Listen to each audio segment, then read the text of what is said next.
Hello everyone, welcome back to Dramatical Earlier? What? Dramatical Murder, that's the word. We are currently on the balcony with Kujaku, and we're just told them about the whole, like, getting sucked into rhyme thing that kinda just happened. So, let's see how he responds. Hold on, I gotta find my button, there it is. ライムに巻き込まれた。それがいきなりでさ、配達中だったんだけど、気がついたらライムのフィールドにいた。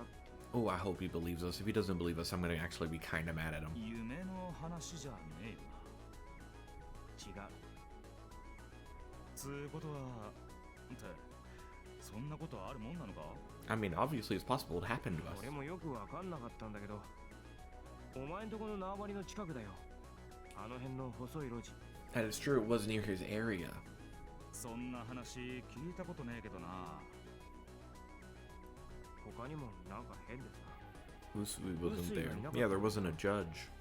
That's what I thought the guy was gonna be. それは変だろ。あいつがライムの開催してるようなもんだろ。変な装置もあいつと一緒に出てくるし。だよな。それで I tell Kujaku about the rabbit head guy, including the fact that he knew my name. As he listens, Kujaku frown and grows. He lets out a groan when I finish. そいつはお前、もしかして I got ganked. 筋切りってやつじゃねえのか。 I got ganked from the jungle, y'all. 筋切り I'm assuming this is another term for getting taken over. 俺もチームのやつだから聞いただけだし、詳しくは知らねえんだが、薄いなしで一方的にライムを仕掛けてくるやつらがいるらしい。そいつらのライムはルールも制限もない状態だから、仕掛けられた相手は半殺しにされることもある。 I feel like that's not legal. I don't think that's legal. 俺のもその筋切りだってのか? Yeah, you got ganked, which almost got you fucked because you ended up getting hurt. 可能性はあるだろうな。しかし、気に食わねえな。 Yeah, obviously, no one should like it. It's a bad thing. 何が? 今回はなんとか逃げられたからよかったけどよ。もしまた仕掛けられたらと思うとな。すげえ危険じゃねえか、それって。でも俺、ライムやったことねえのになんで誰かと間違えられたのか? He didn't confuse you with somebody else if you said your name. 誰かで構わずって可能性もあるかもな。それと、誰かからものすげえ恨みを買ってるとか。 Have I pissed off anyone recently? Not that I mean that girl, but it was obviously a dude who attacked me. ねえよ、お前じゃあるまいし。ひでえな。でも相手はお前の名前知ってたんだろ? The big thing, he knew the name. まあ、うん。ゴジャク。 Kujaku falls silent, a troubled expression on his face. A few moments later, he sighs. 悪い。やっぱ今日は帰るわ。 You don't want to stay the night, sir? Come on, we were having a moment. We were having a moment, a bromant, one might say. そっか。 Kujaku pushes off the handrail. Ooh, he's all close now. Yeah, I'm okay. なら信じるけどよ。何かあったらすぐ言えよ。 I will tell you, only because you're so close to 分かってる。 me. And you seem like a cool dude. よし。 Kujaku flashes me a knowing smile and places Ren in my hands. Then he collects Benny from Ren's head and tucks him into his kimono. んじゃあな。なあ。 Kujaku waves farewell and heads out. I go back inside and shut the door to the balcony behind me. After I set Ren on the bed, I lie down next to him. Was I really ganked? When we were on the rhyme field, Ren appeared in online mode and responded to my commands.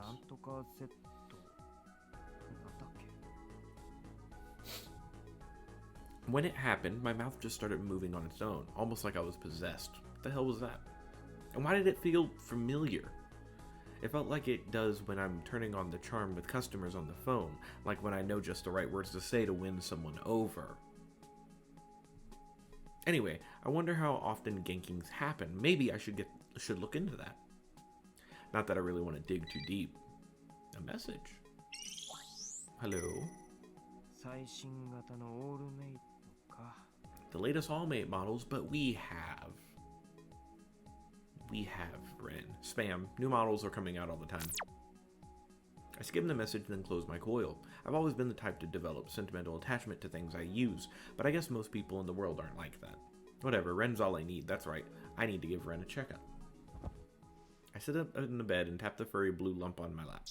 In my lap.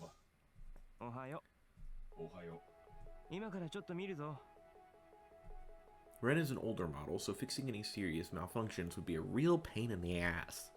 I need to make sure I keep a close eye on him and perform regular maintenance. I pick up a long cable connected to my desktop PC and plug it into the port beneath the fur on Ren's neck. I open my coil and run a system diagnostic.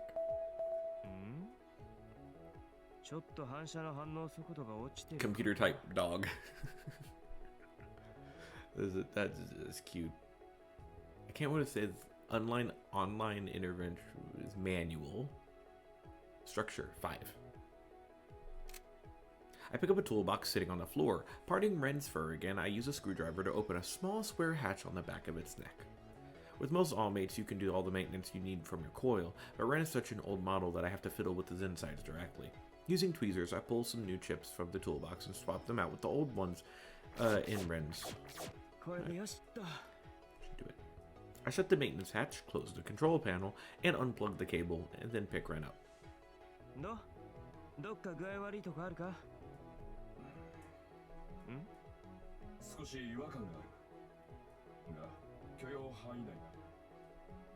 No, if something feels wrong, you should tell me.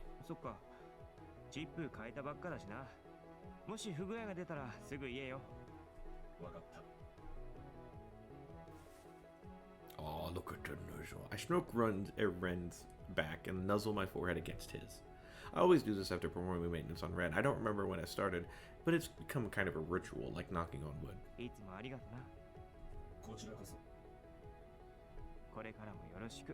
Oh, he's so cute. The character is also cute too. It's my pleasure, Aoba.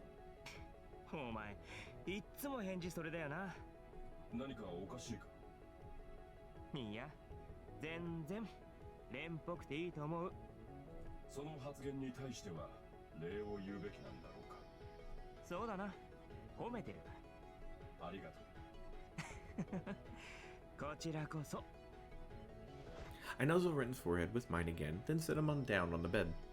Ren never changes. No matter what, we'll always be together. After that, I take my time putting away my tools, chatting with Ren all the while.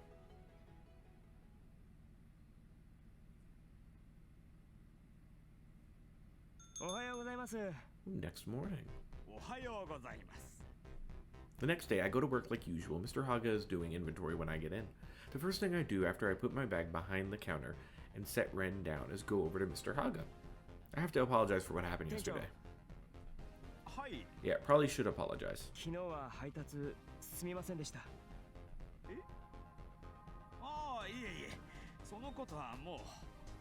His expression darkens, scaring me a bit.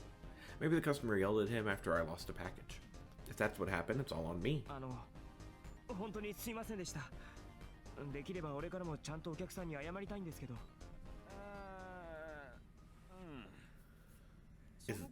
Is the customer here?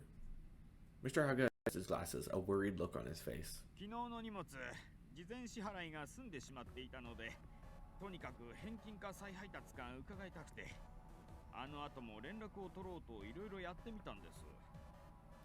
Is the customer missing?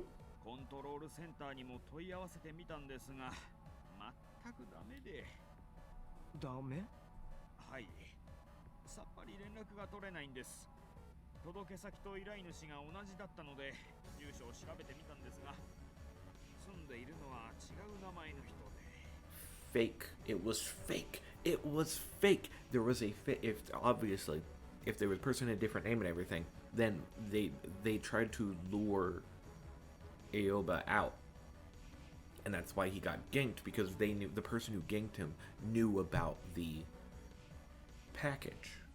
That has to have been what happened. Exactly. I don't think it was a prank. I think it was purposeful. I guess it can be a purposeful prank, but you know what I mean. We're trying to get a hold of Aoba. He's right. If it was a prank, what would the prankster even get out of it? They already paid for the item. They'd just be out that money.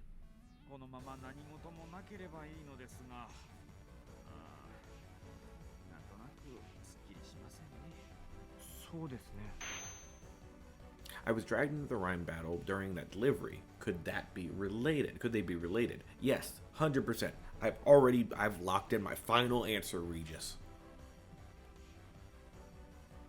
An air of unease hangs over us, but there's no more time to look for answers. And we got normal people duty stuff to do. Mr. Haga hurries out of the shop. I don't like leaving it like this, but Mr. Haga's investigation turned up nothing, and I have no further clues. Now I get to sweet talk some customers into things. Resolved to forget about it, I take my place behind the counter. Yeah, let's sweet talk our people on the phone. The morning passes uneventfully. After breaking for lunch, I start my afternoon shift. Mr. Haga's out, leaving me alone in the shop.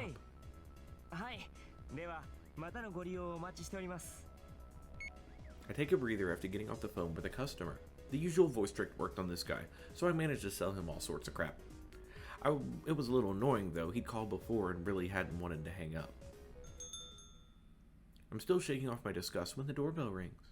A customer? I stop leaning on the counter and stand up straight. Ah, it's the kiddos. Yeah, kiddos. Did you try to get me murdered yesterday? It's just the evil trio. I let out an exaggerated sigh and go back to leaning on the counter. Nothing good ever comes from them showing up.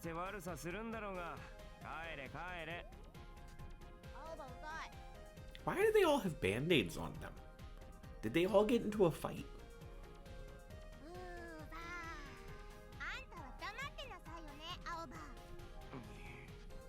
These stupid brats. They immediately find Junker and start chasing him around.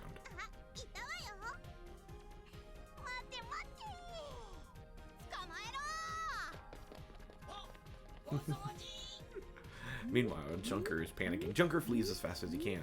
He's clever for an all-mate and surprisingly agile too, so he's not exactly easy to catch, but that only makes the brats more determined.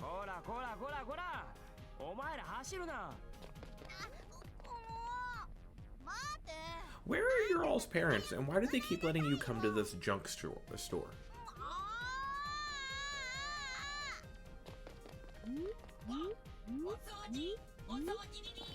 Hold on, that shelf is wobbling. And that cardboard box sure looks like it's about to fall. I probably should get up and stop it, but the thought is a moment too late. Ooh, something broke.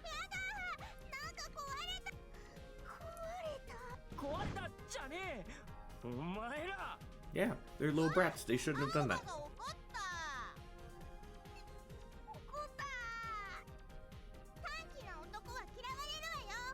Well, we hate short girls.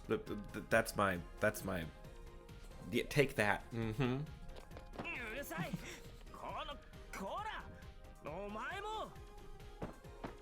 I grabbed the three of them by their collars and tossed them out of the shop. Just yeeted them away.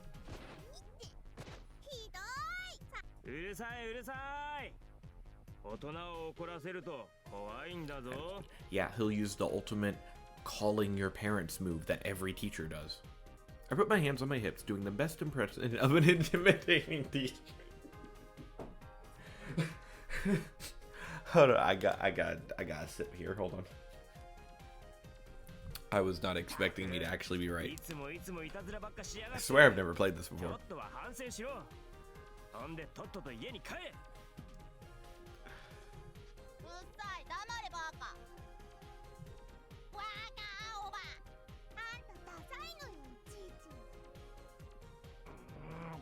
He's not even that old, he's 23.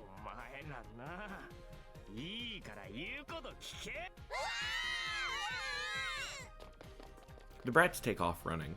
Yeah, they better.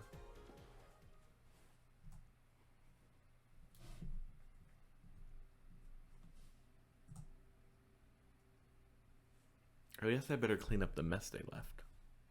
Sheesh. Thought I heard something just now. What? Something fell out of the sky. That's a person. Looks like a man or a woman. You don't know. You can't see the face. But a man from the sky. Yes, Skyman. He's lying face down on the pavement. Walk away. He's not dead, is he? I don't know. Walk away in case he's dead. The man gets up, groaning. Phew, he's alive. My relief is fleeting, though. When the man looks up, I freeze. He doesn't have a face. No, wait, that's a gas mask. I like the voice. The man looks around, ruffling his hair. He seems fine, but it sounded like he hit the ground pretty hard. And why is he wearing a gas mask? He turns to look at me. I blink and hold my breath, hoping he'll ignore me and go away. No such luck. He walks right up to me. Why are you saying master? Yeah, that's what I'm saying, master. What the hell's he talking about?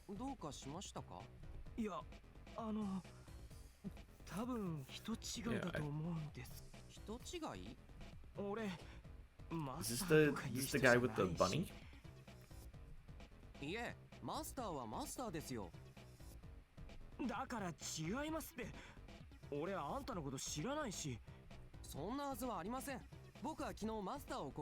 I'm clear. I carried you back here yesterday. That's how we got back to the toy shop. I thought Ren got Mr. Haga. Clear. Yesterday, come to think of it, I woke up here after getting sucked into that rhyme battle.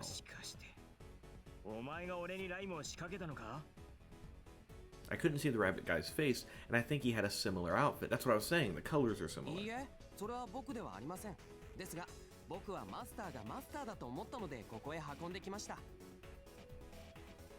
We're going in circles. I agree.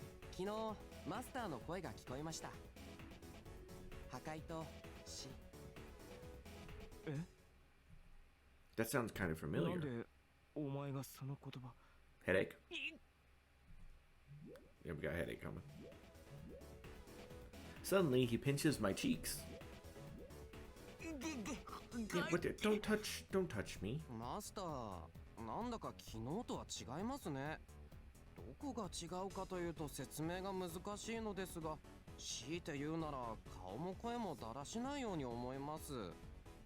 You know, there's an easy way to say this. To ask him what your name is, then he won't say master, he'll say the name.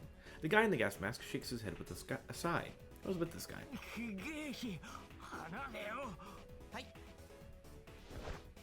Damn, that hurt. What's wrong with this guy? He cocks his head to the side, puzzled as I rub my cheeks with tears in my eyes. Just to confirm, you are my master, right? No. No, the answer is no. Negatory. No. French for no. Also no.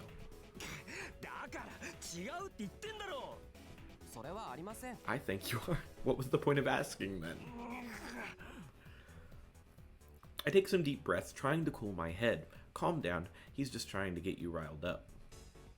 I decided to turn the tables. He's playing dumb, but maybe he'll show his true colors if I piss him off enough. If he was the rabbit head guy from yesterday, I have every intention of delivering some payback. I launch a kick at his ass. He arches backwards, clutching his butt.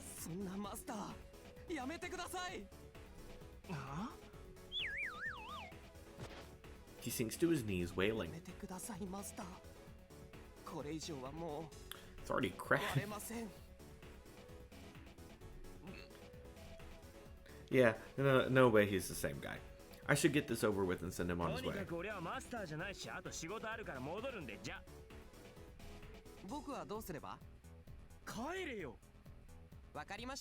Understood. He nods obediently and starts digging around in his pockets. Slowly, he pulls out a vinyl umbrella. What? Why the umbrella? Are you a magician? I like that one better.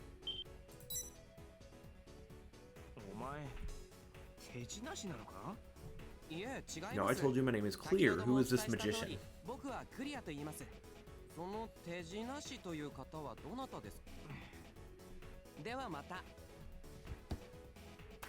Oh, it's a clear umbrella. He opens the umbrella, spins around, and walks away. I watch him go, shaking my head. It feels like I had an encounter with the mischievous spirit or something. Let's just pretend that never happened. When I get back inside, I find Junker all shaken up.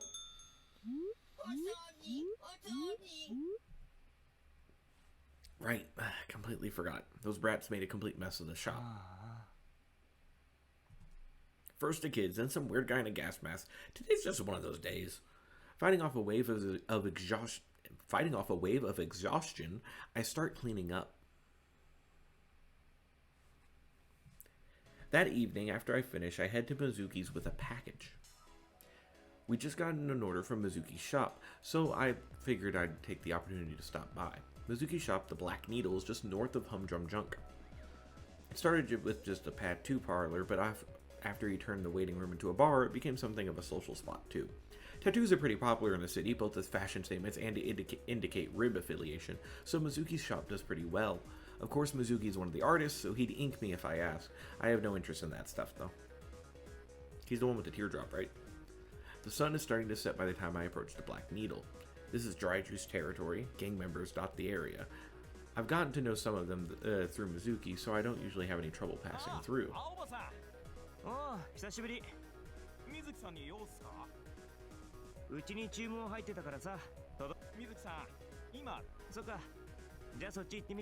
It's not far. Okay, good. Hopefully we don't get, like, ransacked or whatever. The dry juice base is huge, encompassing several alleys. It's expanded over time as their membership has grown. The members are scattered throughout the various alleys, but Mizuki can always be found in the same spot. On a stairwell. He's standing in front of a staircase covered with a large dry juice tag, talking to some of his members. He waves me over as he sees me.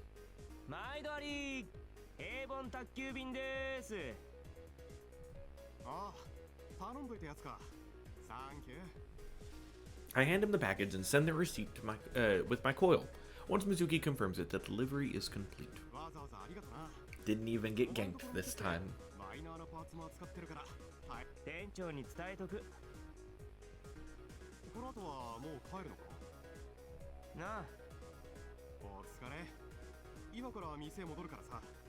He wants to grab a drink.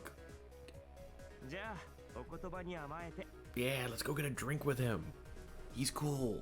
He does tattoo things and also is the head of a gang. Why do I have all my friends head of gangs? I follow Mizuki out of the alley. Gang members greet him as we walk by. A few bow formally, to which Mizuki smiles awkwardly in response. I'm not reading that again. I know how bad I butchered it. The Black Needle is tucked away in a black building with only a little sign identifying it. Stepping through the door, I'm immediately greeted by upbeat music. The waiting room, which also doubles as a bar, is much bigger than you think from the outside. In the dim light, I can see a few people lounging on couches, reading magazines or chatting quietly. To the left is the front desk. And to the right is the bar. The doors in the back leads to the tattoo studio. While I check out the shop, Mizuki starts talking to the part-timer at the front desk. I ask casually after Mizuki's finished. His expression darkens.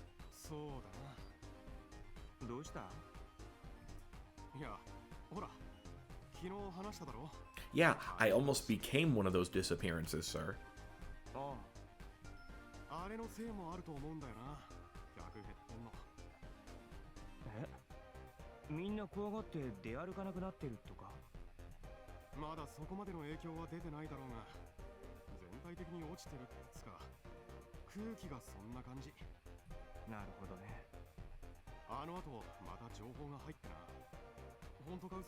It's like one big mystery that needs to be solved is like, why is that happening? How did well, we figured out why I got ganked. That was easy. It was the whole ganking thing. Mizuki beckons to me, his expression grave. I lean in.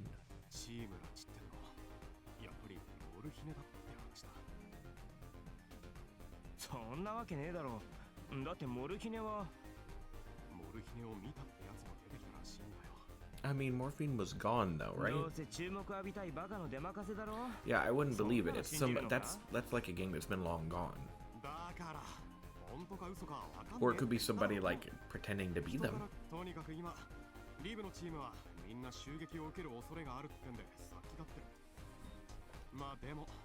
Mizuki flashes a defiant smirk.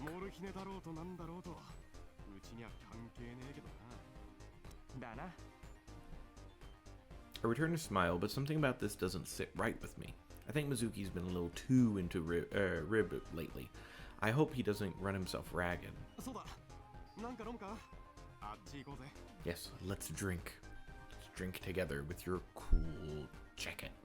I start towards the bar, but before I get there, a tattoo design displayed on the front desk catches my eye. It's framed like it's important.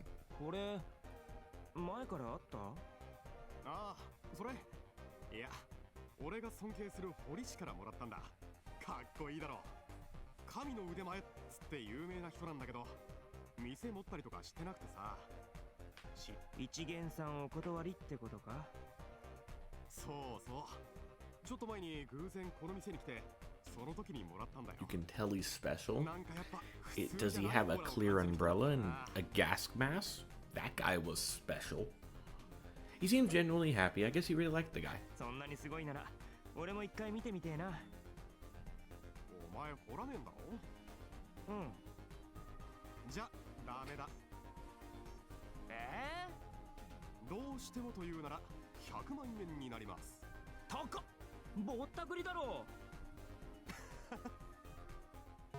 My coil beeps when we were laughing.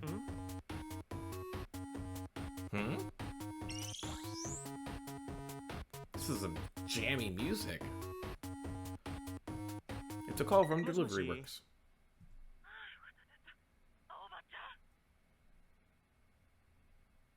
Hi. Yeah, Miss Yoshi, what's wrong? You seem upset.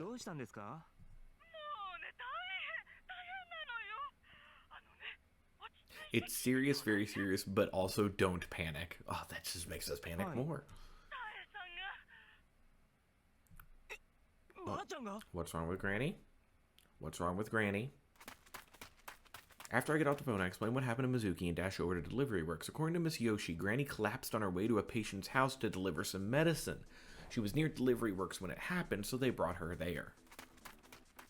I run as fast as my legs will carry me. My heart is pounding and I'm out of breath. Adrenaline makes my toes and fingers tingle.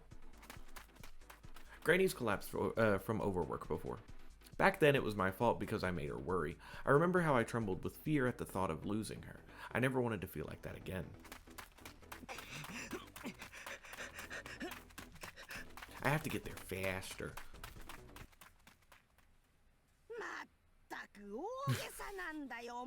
And as every grandmother does, she downplays the entire thing. That's the first thing out of her mouth when I burst through the door of Delivery Works. Granny is leaning back in a chair. When I see that she's alright, my legs almost give out beneath me. It turns out that Granny just threw out her back. That's why she collapsed. It wasn't a stroke or anything. The way Miss Yoshi described it, it sounded like something far more serious. She apologized profusely after I arrived. To be honest, it does feel a bit anticlimactic, but I'm just glad she's alright.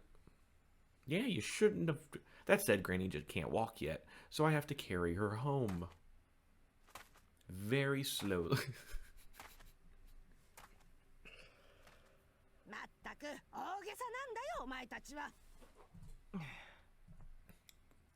Granny complains from her perch atop my back. I walk slowly to avoid jostling her too much.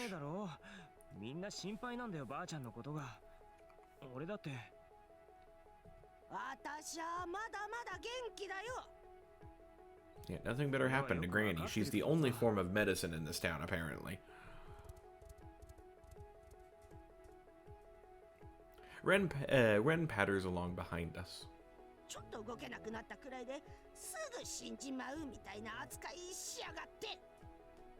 I mean, you collapsed, Granny. At least go get a checkup. Make sure everything's okay. Granny's age isn't about to stop her from throwing a tantrum. The last thing I want is to drop her. Though, you know, Granny's pretty light. I've always had this image of her towering over me. Was she always this small? Plus, this is the first time I've carried her on my back like this.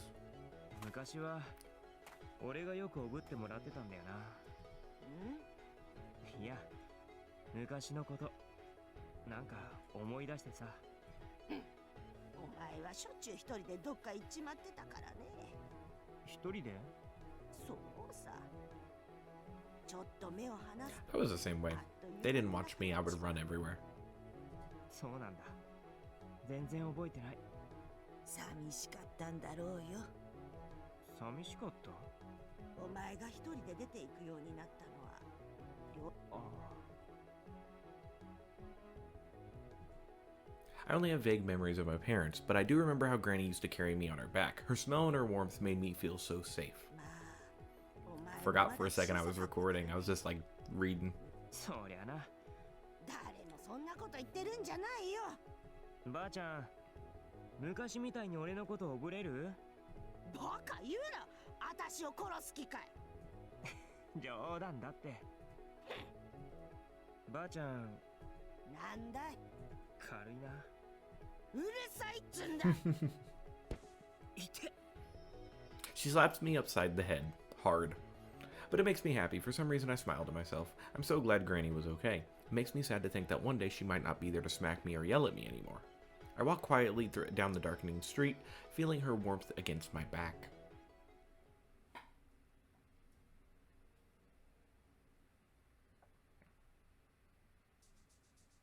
The next morning, I carry Granny to the neighborhood hospital.